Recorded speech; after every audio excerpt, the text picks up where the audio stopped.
Hello, everybody. Today we are talking about some problem solving skills. We're going to be writing equations for some various situations. So, anytime you got problems like this, remember, it's not like there's a step by step process. You should never be trying to boil stuff down to a step by step process. You're looking at the problem and assessing it and seeing what you got to do.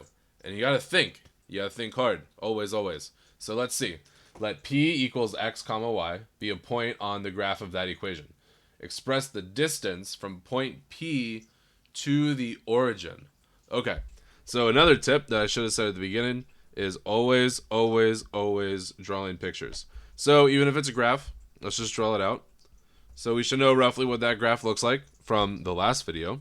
It's a parabola that is shifted down 1.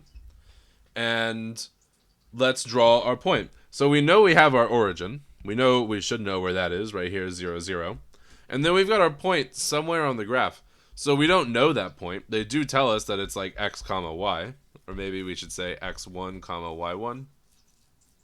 Or maybe we should use x and y. But what do we want? We want the distance. We want the distance from the origin to that point. Well, how do you do that? Let's draw it out and look at that. It's a right triangle, right? Or you just think about distance formulas. We talked about the distance formula. There's a whole video about that. So how do you find the distance between these 2 points? Well, it's x squared plus y squared, the square root of. That's the distance between those 2 points, right? Now, they do notice here, they say they want it just as a function of x.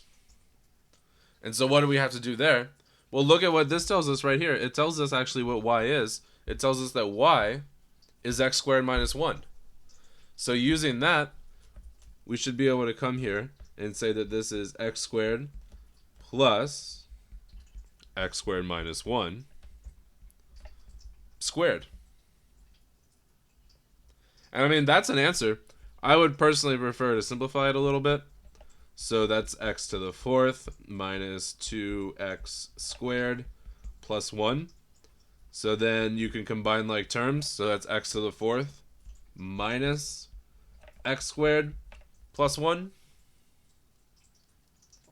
Yeah, and I think that's the best we're going to be able to do for it. That's definitely a suspicious answer. But let's finish out the problem, then I'll check my answer at the end. So what is the next thing they ask for? They ask for what is the distance when x equals 0, when x equals 1, and when x equals root 2 over 2. Okay, well now that we got this nice formula, we can just plug stuff in. So when x equals 0, let's see, we can write it out. This is d of x, distance of x. So the distance when x equals 0 is just the square root of 1, which is 1, right? And we can actually see if that makes sense. That does make sense, because that's right, it's there. We moved down 1. That's when x equals 0. And then I wasn't very specific with this on the graph, but we also know that right here at x equals 1, that's actually where the x-intercept should have been. But let's confirm that with here. So the distance actually should also be 1, because this is also 1 away from the origin. But let's confirm that. So we're plugging in x equals 1. That's going to be 1 to the 4th minus 1 squared plus 1. Oh, wait. I wrote this wrong. It's d of 1 is 1 to the 4th minus 1 squared plus 1, which is indeed the square root of 1, which is 1. So that is 1 away. And then the last one is a little more tedious, root 2 over 2. d of root 2 over 2 is, let's see. So we're going to try to do a little mental math here. Root 2 over 2 to the 4th. So root 2 to the 4th is 4. 2 to the 4th is 16. Probably could have done that better. And then this is 2/4. So then what do we have? Let's simplify first. So let's go with 1/4. Well, let's actually not simplify this one. 1/4 minus 2/4 plus 1 is negative 1/4 plus 1, which is 4/4. So we get the square root of 3/4. We get root 3 over 2. So let's check the answers real quick. And as we see here, we got them right. So let's move on to the next problem. All right, totally new problem, totally different stuff we're going to have to do. A rectangle has one corner in quadrant 1 on the graph of 25 minus x squared. Okay, maybe it's not that different. Another at the origin. Okay, we gotta start drawing. So this might be a fun thing to make on Desmos, maybe. So a rectangle has one corner in quadrant 1 on the graph of 25 minus x squared. Let's be specific about that. So that's got intercepts at 5 and -5. And then, oh, it's going to go up to 25, right? So this point here is going to be 0, 25. Okay, fine. So one point is just somewhere on there in quadrant 1. So let's do that point. Another at the origin. Got it. A third on the positive y-axis and a fourth on the positive x-axis. Got it. Cool. So that's our problem. So that's our situation. Express the area of that rectangle as a function of x. So let's Desmos this real quick because this is very simple. So what do we have? We have our function 25 minus x squared. So there's our parabola we're working with. And then we're going to make our rectangles. So to do that, the best way is going to be to use the polygon. And we just list the coordinates. So we start at 0, 0. And then we're going to go over, well, let's go up. So we're going to go over 0 and up the y value. So that's the question, is like, what is the y value of this point? Well, the y value of that point, that's x, comma, 25 minus x squared. Y equals 25 minus x squared. So we'll do it for t here. So this y coordinate is going to be 25 minus, call it t, squared. Add a slider for t. So you see now, that's what it's doing. It's not showing it very clearly, but you see how the height of it is changing based on what the x should be. So now we got to make the other side of the rectangle to make it look useful at all. So the other side of the rectangle, the more important point is x, comma, no, t, comma, 25 minus t squared. Yeah, that makes it more clear. So now we just, but see how it's changing. We just have to add that last point so it's not a triangle. And what's the last point? It's over x and up 0. Right, that's why we can't use x, we have to use t. So there we go. And see, now this is like what's happening here. That's our rectangle. You see how the size of that rectangle changes depending on where we move that point. We could include that point. Have the point t, comma, 25 minus t squared. So now it's like when we close this, you can actually just drag around this point and see how that affects the area of the rectangle. See how when the x is really small, the area of the rectangle gets really small. When the x gets closer to 5, the area of the rectangle gets really small. Somewhere in the middle, there's a maximum. I don't know if we're going to find that here. That sounds more like a calculus problem. But let's see. So what do we want anyway? That was just really to explain the situation. What is it that we want here? We want the area of the rectangle. So we've already kind of talked about that. How far over is it? It's going over x. How far up is it going? It's going up 25 minus x squared. So the area, depending on the x, is x times 25 minus x squared. So express the area of the rectangle as a function of x. That's that. What is the domain of A? So what they're trying to get at here is like real life stuff. Because see how like this is a polynomial, right? Like x can be anything. But since x is like to make this rectangle, and based on what the problem says, where that point has to be in the first quadrant. So x has to be greater than 0 for that point to be in the first quadrant. And then think about everything we said here about here. It's like where x equals 5. So x can't be bigger than 5 either, because if x was bigger than 5, that would put the point in the other quadrant, in the fourth quadrant. So that's our domain, is that x has to be between 0 and 5. Because otherwise, and then we'd end up getting negative areas and stuff because it wouldn't be set up how we want it to be set up. So then what? Now they want us to whip out the graphing calculator. Right, so that's how we're going to find it. So back to Desmos. Let's see. So now they want us to just type in this equation. So this equation is x times 25 minus x squared. And then they just want us to look at that. See, that equation is showing us the area, right? That's the equation that gives us the area. So when we look at this point right here, that's telling us that when x is 2.887, that's going to be our maximum area. That's going to be when that area of that rectangle is going to be the largest. And I bet we could see that if we could set this t to that x value, 2.887. So that rectangle is the largest. You move this point this way and it gets smaller. You move it this way and it gets smaller. But right there in the middle, right around 2.8, that's the biggest the area can be. That's what we're seeing based on this graph. So to answer the question for what value of x is the area the largest, when x equals 2.887, the area will be the largest. It'll be 48.113. Yeah, this is like a calc problem. In calc you would do this, you just wouldn't use the calculator. And it's actually not even that bad. We could get a perfect answer for it. Because how you would do this in calc is you would take the derivative. So look how this equation is 25x minus x cubed. So you take the derivative and you get this, and the idea is you solve it for 0 pretty much.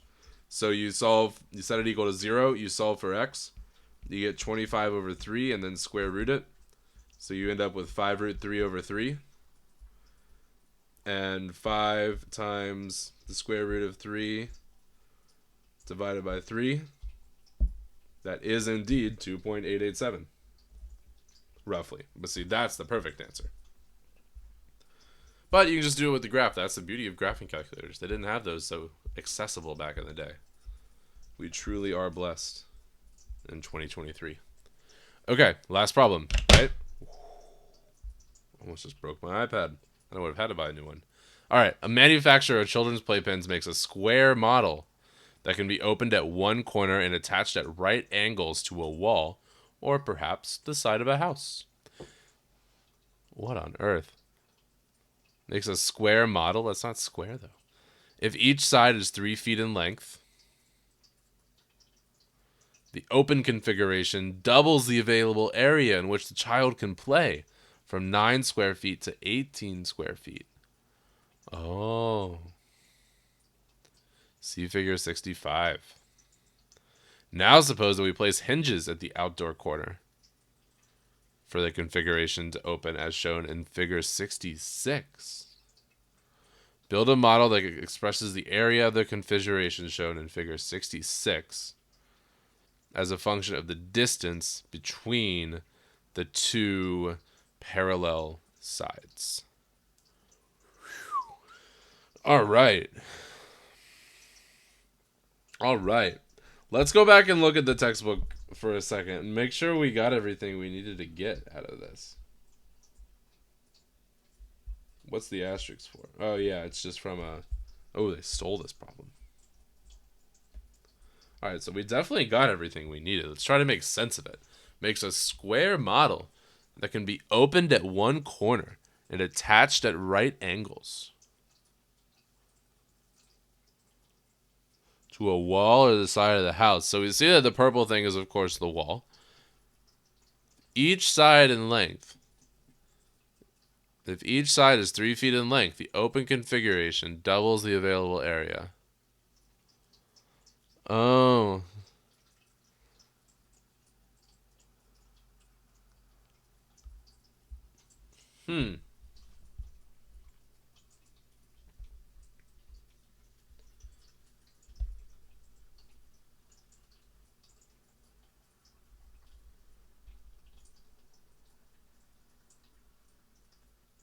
Each side of the open configuration doubles the available area in which a child can play from 9 square feet to 18 square feet.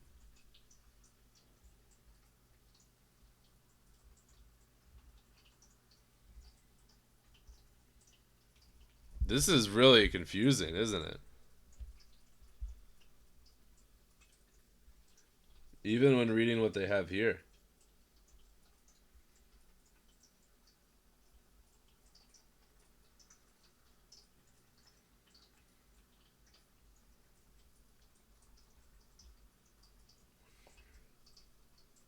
Opened at one corner and attached at right angles to a wall or perhaps the side of a house.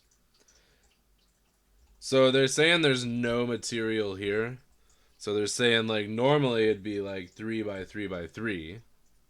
And so then you'd have 9. If we double it, we put these two configurations together.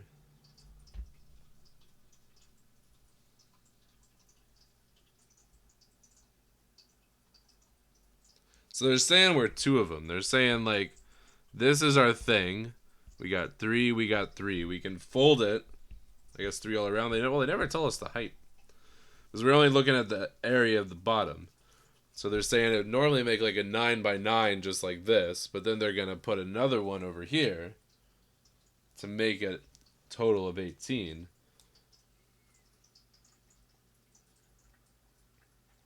But then they're going to open up these sides, hinges at the outer corners to allow a configuration like 6.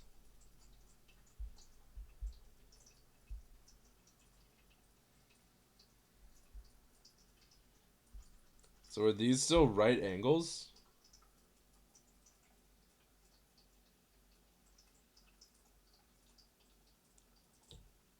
How does that work if you're pulling it out? It wouldn't be able to be a right angle, would it?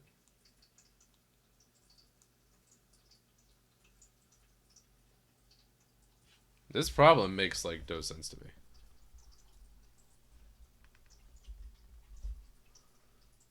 Hmm.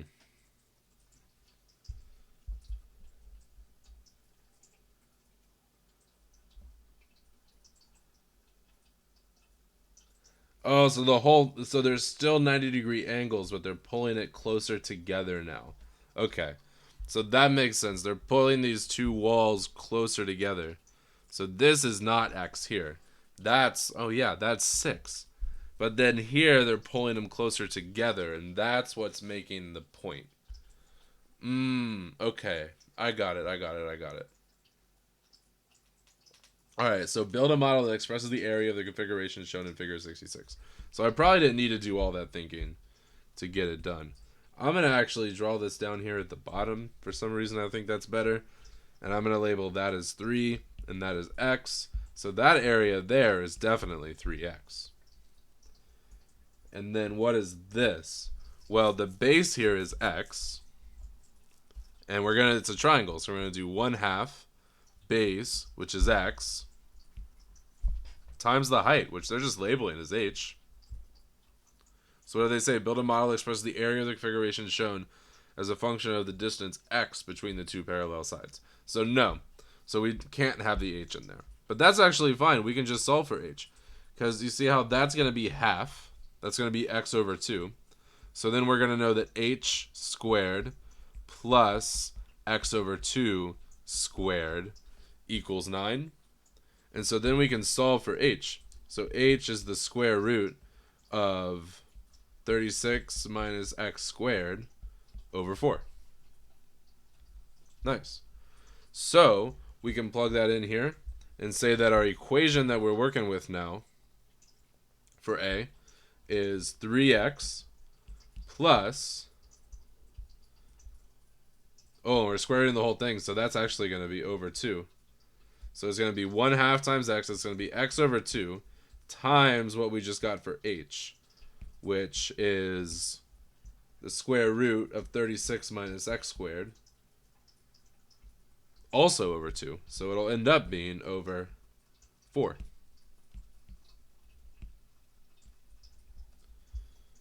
That should be the area. Yeah, that should be the area. Okay. So find the domain of that area. Well,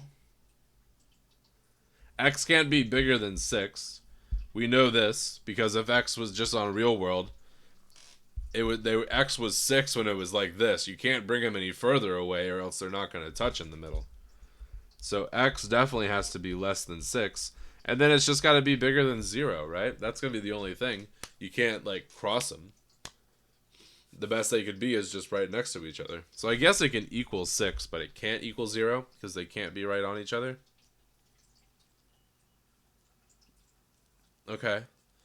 So now find a if x is equal to 5. So we'll have to assume our equation is correct for now, which we just have to assume we got it right. So then we just got to plug in x equals 5. So 15 plus 5 times the square root of 11 over 4 is equal to the area. Well, that's definitely suspicious. Oh, the answers are just right down here. Can I slowly check my answer then? Yeah, we definitely got this idea right. 3x plus x times 36 minus x squared over 4. 3x plus x times 36 minus x squared over 4. For sure. And then they plugged in 5. Oh, what is this? Between negative 6 and 6. No, it can't. X can't be negative 6. Not in real life. That's silly. If x equals 5, I mean, what did we get? We got 15 plus 5 times root 11 over 4. Or 60 plus 5 root 11 over 4. So what did they get? This is not a calculator problem. Are you kidding me? Why did you type that into the calculator? If you wanted this to be a calculator problem, you should have made it a calculator problem. 5 root 11 divided by 4. Is that what they said? 19.45? 19.15? Yes, it is. All right, good. So, the last thing is just an easy thing. We just got to go to Desmos. We want to find the maximum area. So to do that, we're just going to have to type in the equation. So we type in the equation that we found. 3x plus x root 36 minus x squared over, over 4. And see how on the graph it goes from negative 6 to 6. But it can't go to negative 6 in reality. It can only go from 0 to 6. And that will show us right there what the maximum area is. So the maximum area is just about all the way open. Almost 6 feet apart. 5.584 feet apart. And they'll just show the graph down here too. So that was more problems. Wow. Awful picture of the graph, but it's the same thing we did. So they got D, 19.82 is the maximum area, and that happens at 5.58 feet. Yeah, so that was a fun unit. I enjoyed that unit. I think you'd have a lot of fun doing some of these practice problems. Look at all these. Then everybody always asks, how do you apply math? What's the real reason to know math? Problems like these are the real reason to know math. Look at this section. All of them are all of them are word problems. They're just the problems people hate because they're hard, because they matter. But that's it. They're just problem solving. You just got to think hard. That is how I would do this section. And that's the end of chapter 3. So if you've been following along, you should do the chapter 3 test. Chapter 3 review is just talking about graphs. You see you got a nice vocab list. You talk about domain. We talked about range, increasing, decreasing, constant, local max, local min, average rate of change. Remember we randomly threw that in there? This textbook is nice. It's got a nice little checklist of what you need to do and a bunch of review exercises. And next time we do Algebra 2, we'll be doing Algebra 2 Chapter 4, talking about lines, linear functions, and quadratic functions. That'll be fun. So make sure you tune in. Last thing, wasn't her face on the front of this chapter too? Or am I just tripping on that?